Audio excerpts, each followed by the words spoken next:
College దశ నుండి చలంగారిని ఎంతో ఇన్ఫ్లుయెన్స్ చేసిన పుస్తకం ఏదైనా ఉంది అంటే అది ఒక్క రవీంద్రుని గీతాంజలి మాత్రమే. చిత్రం ఏమిటంటే ఈశ్వరుడు లేని చలంగారి 30 ఏళ్ల జీవితంలో కూడా ఈశ్వర లీలల్ని కీర్తించే గీతాంజలి ఆయన నిత్య పారాయణ కవితా గ్రంథంగా ఉండిపోయింది. గీతాంజలి వర్ణితుడైన ఈశ్వరుడు నిజంగా ఉంటేనా అంటూ కలలు కనేవారు. అంతేకాదు అలాంటి ప్రియసకుడి కోసం, మధుర మూర్తి కోసం ఆయన హృదయం తపించేది.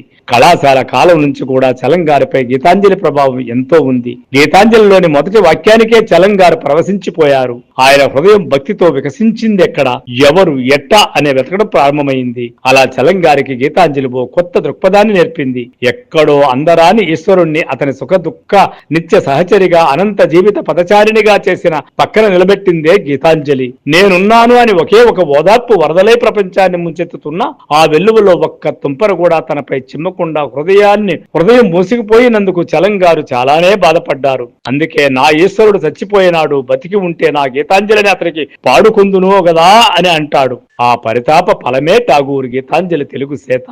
గీతాంజలి చలంగారి కలంలో పరవశించి పరవళ్లు తొక్కింది. తెలుగు అనువాద సాహిత్య సీమలో మాగాణి పంటలు పండించింది. గీతాంజలిని తెలుగులో ఎంతో మంది అనువదించిన చలంగారి గీతాంజలికి ఓ ప్రత్యేకత ఉంది. తన మిత్రుడి కోసం ఠాగూర్ గీతాంజలిని తెలుగులోకి అనువదించినట్టు ఆయనే చెప్పారు. చలంగారు తిరువణ్ణామలైకి చేరుకున్నాకనే ఈ అనువాదం చేశారు. ఠాగూరు ఈశ్వరుడు నిరాకారుడు, అనుభవంలో, అనుభూతిలో, గాలిసుడిలో, అలజడిలో, పువ్వులో, నవ్వులో, అన్వేషణలో, ఆరాధనలో ఎక్కడ చూసినా ఈశ్వరుని ఆనవాళ్లే కనిపిస్తాయి. కానీ ఈశ్వరుడు అనేవాడు ఇలా ఉంటాడన్న నిర్దిష్ట రూపం మాత్రం కనిపించదు అంటే ప్రకృతి సృష్టించిన సకల చరాచర జీవరాశుల్లో ప్రత్యేకించి మానవ హృదయాల్లోని అంతరాత్మలో దాగి ఉన్న అనంత శక్తి ఈశ్వరుడని ఠాగూర్ భావించారు. చలంగారు కూడా మూలభావాన్ని యథాతథంగా తీసుకుని ఠాగూర్ ఈశ్వరుణ్ణే తెలుగులో పరితపించడానికి ప్రయత్నించాడు.